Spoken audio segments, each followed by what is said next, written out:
Image copyright AFP image caption. At least 16 staff members at the U.S. Embassy in Havana have reported symptoms blamed on an acoustic attack. The U.S. State Department says its diplomats in Cuba have been suffering symptoms including hearing loss after suspected sonic attacks, some of which were, according to some reports, inaudible to human ears.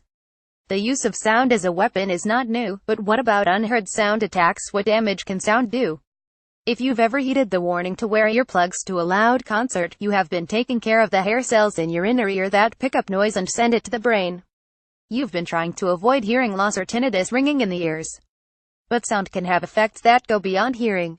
Symptoms of a sonic attack may include dizziness, headaches, vomiting, bowel spasms, vertigo, permanent hearing loss, and even brain damage. There are two options: go low or go high. Lower frequencies than humans can hear, below 20 Hz, are known as infrasound. They're used by animals including elephants, whales, and hippos to communicate. Infrasound could affect human hearing if very low, and could cause vertigo and even vomiting or uncontrollable defecation if deployed very intensely. But Dr. Toby Hayes has told The New Scientist that an attack using infrasound would rely on a large array of subwoofers and would be very covert. Given the Associated Press reports embassy staff were targeted at their residences, it's hard to see how anyone would pull that off without the huge racks of speakers giving the game away. Ultrasound frequencies above 20,000 Hz, or 20 kHz, are also inaudible to humans but can damage the parts of the ear, including hairs, that pick up sound. This is more likely in the Cuban case, as ultrasound can be targeted more easily. It has many medical applications, so has been at the forefront of research, and directional speakers already exist for home use. These could direct sound through walls.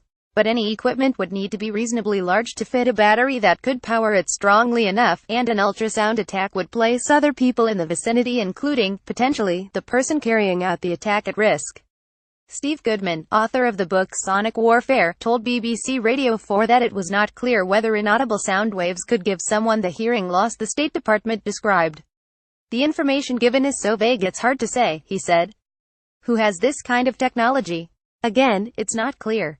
And it's also not clear who would have carried out such an attack on embassy staff."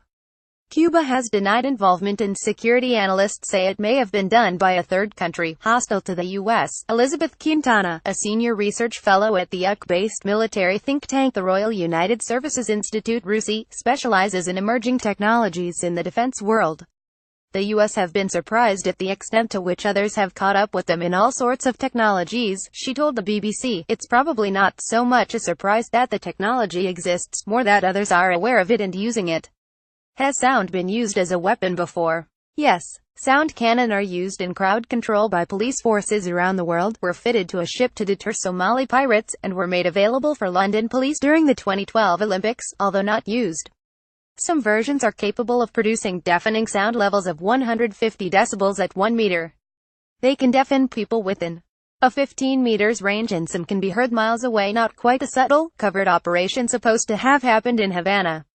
Image copyright Getty Images. Image caption. Police in the U.S. have access to long-range acoustic devices. A form of sonic cannon sound has been used in psychological operations too. The U.S. Army played heavy metal and Western children's music to Iraqi prisoners of war in an attempt to deprive them of rest and make them cooperate in interrogations.